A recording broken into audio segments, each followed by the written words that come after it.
Hello guys अब हम लोग देखते हैं एक्सरसाइज 4.3 का क्वेश्चन नंबर 4। तो क्वेश्चन नंबर 4 क्या है? The sum of the reciprocals of Rahman's age in years 3 years ago and 5 years from now is 1/3।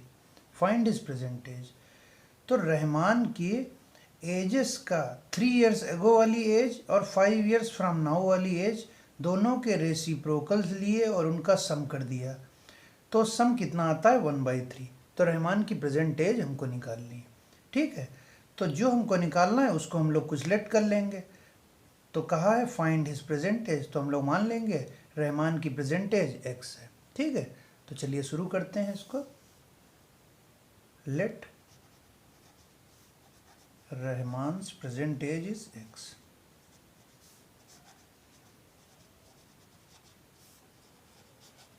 Is x years.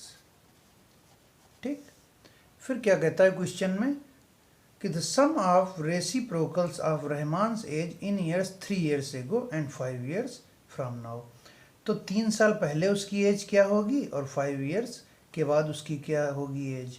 ठीक, तो जो भी एज निकलेगी उनके रेसिप्रोकल ले लेंगे और उनका सम ले लेंगे, दैट इज इक्वल टू 1/3। तो हम लोगों को उसके बाद प्रेजेंट एज निकालनी। तो Rahman's according to question Rahman's age 3 years ago, 3 years ago मतलब आज से 3 साल पहले। तो आज की डेट में रहमान की एज है x, आज से 3 साल के पहले x-3। अगर रहमान की एज आज 20 साल है तो आज से 3 साल पहले 17 साल होगी, 17 years होगी। तो वैसे ही आज प्रेजेंट एज रहमान की जो x years है, आज से 3 साल पहले रहमान की एज x-3 years होगी। ठीक, अकॉर्डिंग टू क्वेश्चन। ठीक, अब क्या है? 5 years फ्रॉम नाउ। तो Rahman's age 5 years from now कितनी हो जाएगी? आज x है, आज से 5 साल के बाद x+5 हो जाएगी। अगर आज 20 years है तो आज से 5 साल के बाद 25 हो जाएगी। ठीक है, तो Rahman's age 5 years from now is x+5 years। अब क्वेश्चन में क्या कहता है? Sum of the reciprocals of Rahman's ages 3 years ago and 5 years from now. तो ये जो एजेस आई हैं इनके रेसिप्रोकल लेने हैं और इनका सम करना है। वो सम 1/3 के बराबर है। ठीक है, तो इनके रेसिप्रोकल्स ले लेते हैं। तो according to question sum of the reciprocals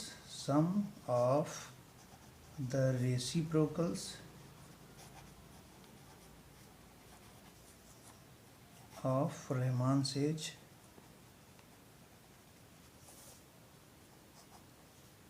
3 years ago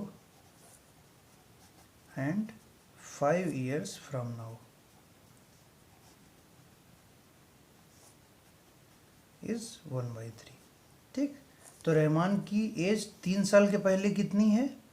x/x-3।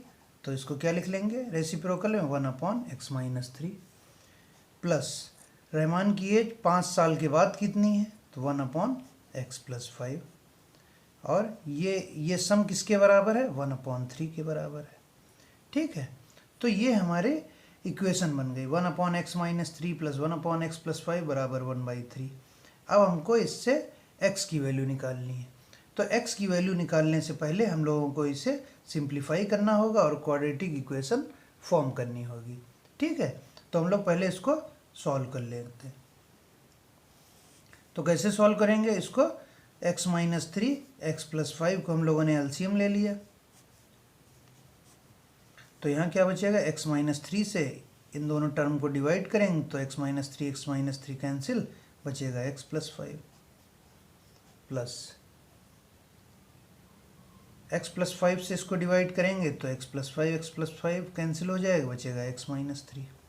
ठीक है, तो हमारी इक्वेशन क्या आ गई? x+5 plus x-3 upon x-3 x+5।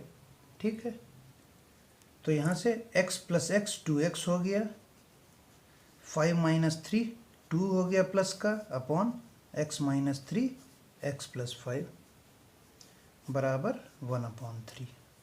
ठीक है, अब क्रॉस मल्टीप्लाई कर लेते हैं तो 3 इधर मल्टीप्लाई हो जाए, x माइनस 3 x प्लस 5 1 से मल्टीप्लाई हो जाएगा। तो क्या लिखेंगे 3 2x प्लस 2 बराबर 1 into x minus 3 x plus 5।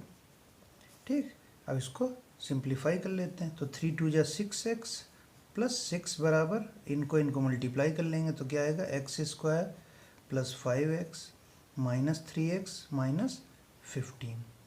ठीक, अब क्या है, ये सारे दोनों टर्म्स को हम लोग इधर शिफ्ट कर देते हैं तो क्या आएगा x square plus 5x minus 3x is 2x minus 15 बराबर 6x प्लस 6।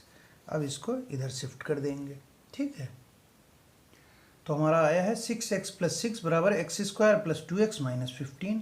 अब इसको इधर शिफ्ट करते हैं तो x square plus 2x minus 15 minus 6x minus 6 बराबर 0। ये प्लस का 6x और ये प्लस का 6 राइट साइड में जाएगा तो माइनस हो जाएगा। तो x square plus 2x minus 6x is minus 4x minus 15 minus 6 is minus 21 बराबर 0।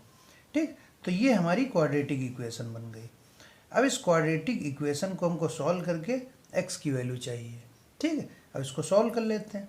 कोई भी मेथड यूज़ कर सकते हैं, क्वाड्रेटिक या फैक्टराइजेशन या मेथड ऑफ कंप्लीटिंग स्क्वायर। तो इसको फैक्टराइज कर लेते हैं। ठीक है, तो क्या हो जाएगा फैक्टराइजेशन हम लोग कैसे करते हैं, कांस्टेंट टर्म और एक्स स्क्वायर का कोफिशिएंट मल्टीप्लाई करते हैं तो 1 इंटू 21 बराबर 21।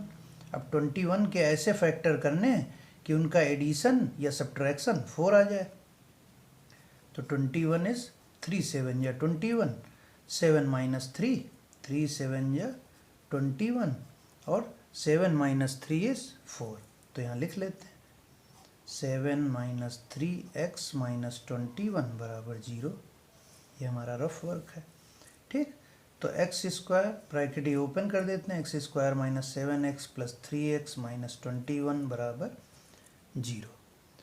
ठीक है, अब इसमें कॉमन ले लेते हैं। यहाँ पे x कॉमन है तो x minus 7 plus 3x minus 7 बराबर 0। अब पूरे एक्सप्रेशन में x माइनस 7 कॉमन है तो x माइनस 7 कॉमन लिया, यहाँ बचा x, यहाँ बचा 3 बराबर 0। तो ये इसके फैक्टर्स हो गए, x माइनस 7 और x प्लस 3 बराबर 0, ये फैक्टर्स हो गए। अब यहाँ से x की वैल्यूज़ निकाल लेते हैं तो x की वैल्यूज़ क्या क्या आ जाएंगी हमारी, x माइनस 7 बराबर 0 और x प्लस 3 बराबर 0 से। तो x माइनस 7 बराबर 0 एंड x प्लस 3 बराबर 0।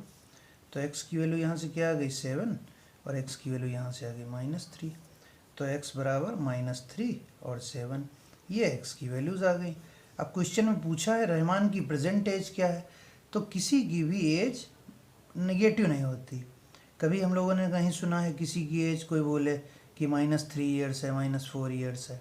ठीक है, तो as can't be negative.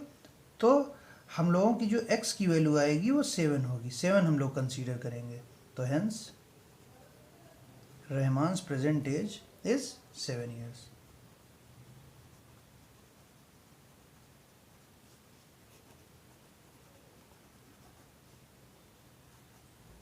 As is 7 years। ठीक है, सो रहमान की एज 7 साल आ गई प्रेजेंट एज। ठीक है, so this is all about question number 4 of exercise 4.3। ठीक गाइस, अब हम लोग देखते हैं एक्सरसाइज 4.3 का क्वेश्चन नंबर 5। तो क्वेश्चन नंबर 5 क्या है, in a class test the sum of Shefali's mark in mathematics and English is 30। Had she got 2 more marks in mathematics and 3 marks less in English, the product of their marks would have been 210. Find her marks in 2 subjects.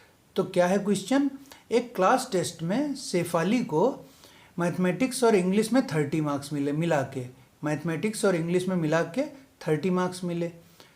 और फिर कहा है कि अगर उसको mathematics में 2 marks ज़्यादा मिल जाते, had she got 2 more marks in mathematics and 3 marks less in English, अगर उसको मैथमेटिक्स में 2 मार्क्स ज़्यादा मिल जाते और इंग्लिश में 3 मार्क्स कम मिल जाते, तो जो मार्क्स थे उनका प्रोडक्ट 210 हो जाता, 210 हो जाता। तो find her marks in 2 subject. तो दोनों सब्जेक्ट में हमको उसके मार्क्स निकालने हैं। ठीक है, तो जो हमको निकालना है उसको लेट कर लेते हैं, दोनों सब्जेक्ट को कुछ लेट कर लेते हैं। ठीक है, तो चलिए देखते हैं इसको। तो लेट मार्क्स इन मैथमेटिक्स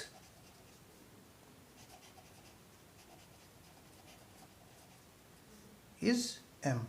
मान लिया मैथमेटिक्स में मार्क्स उसे m मिले हैं, एंड मार्क्स इन इंग्लिश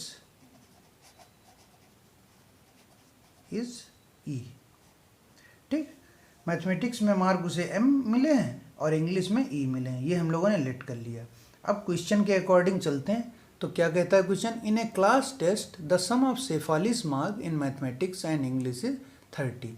तो दोनों मार्क्स जो हैं मैथमेटिक्स और इंग्लिश के, उनका सम है 30। तो अकॉर्डिंग टू क्वेश्चन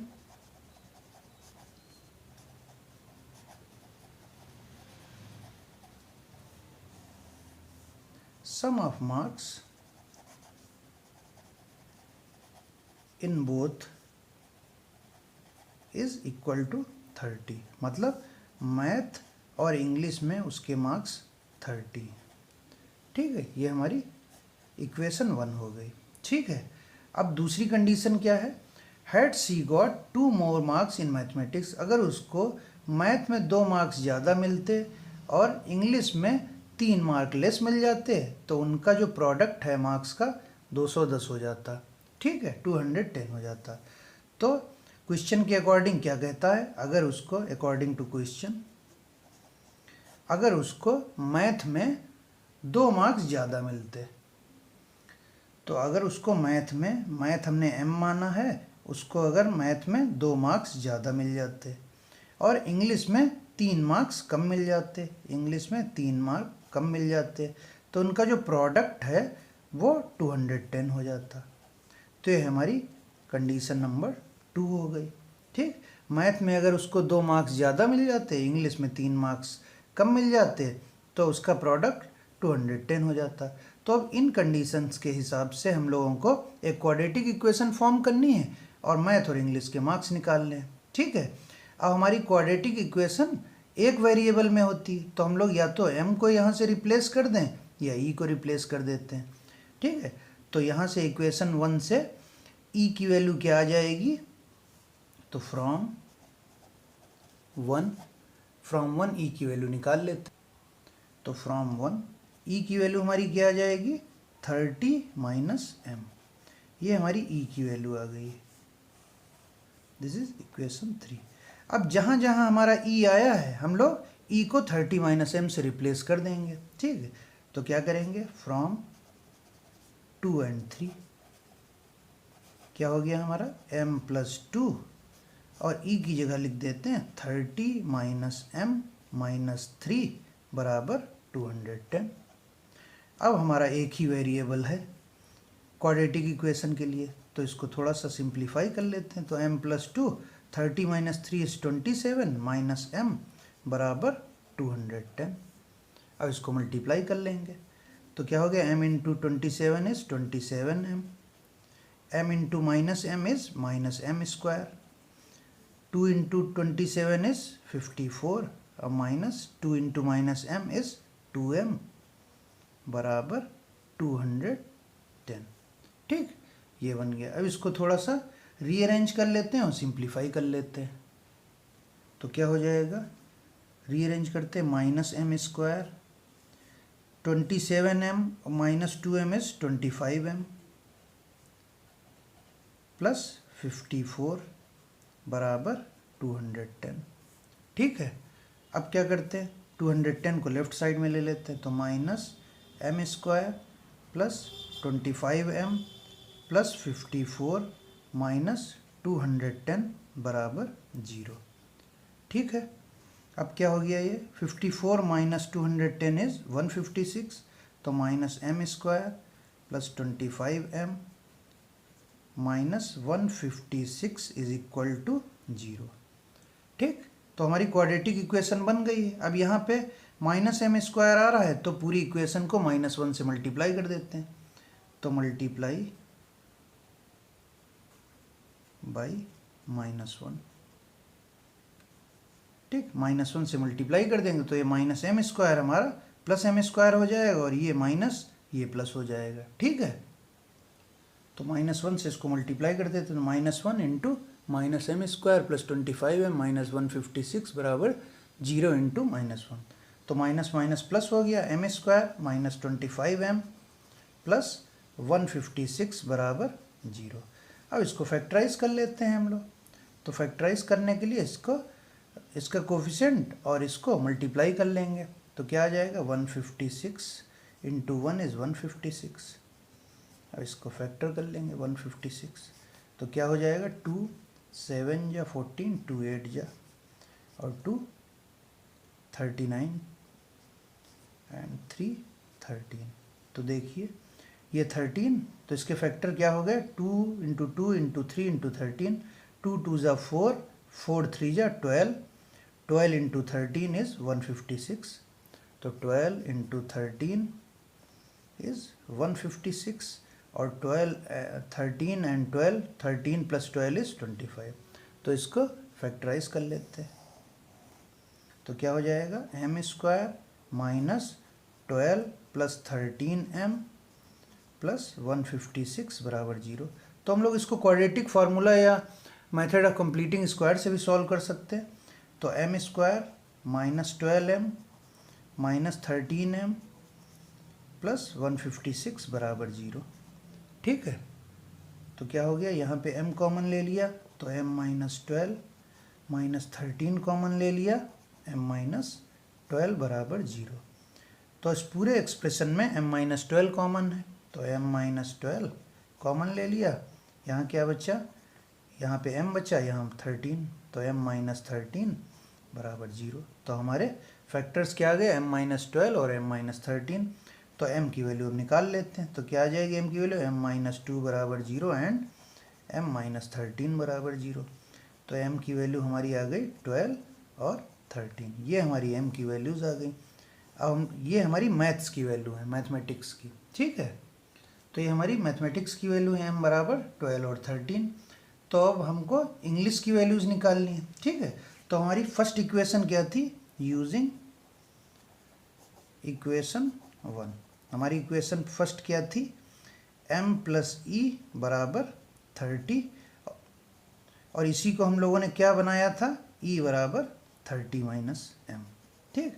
तो यहाँ से e की वैल्यू निकाल लेते हैं। तो कैसे निकालेंगे, एक एक बार m की वैल्यू 12 रखेंगे, एक बार m की वैल्यू 13 रखेंगे। तो when m is equal to 12, ठीक, जब हमारे मैथमेटिक्स की वैल्यू 12 है तो इंग्लिश की वैल्यू क्या हो जाएगी, देन e बराबर 30 माइनस 12 इज़ 18। तो एक वैल्यू हमको यहाँ से क्या मिल गई, m बराबर 12, e बराबर 18, एक ये वैल्यू मिल गई, ठीक। अब m की वैल्यू 13 रखते हैं, ठीक। तो when m is equal to 13, तो e की वैल्यू क्या हो जाएगी, 30 माइनस 13 दैट इज 17। तो यहाँ से हमको क्या वैल्यूज़ मिल गई, m की वैल्यू 13 और e की वैल्यू 17। तो इसके ये सल्यूशंस हैं। एक वैल्यू हमको मिल गई m बराबर 12 एंड e बराबर 18 और m बराबर 13 e बराबर 17, ठीक है। तो ये हमको m और e की मैथमेटिक्स और इंग्लिश की वैल्यूज़ मिल गई, ठीक है।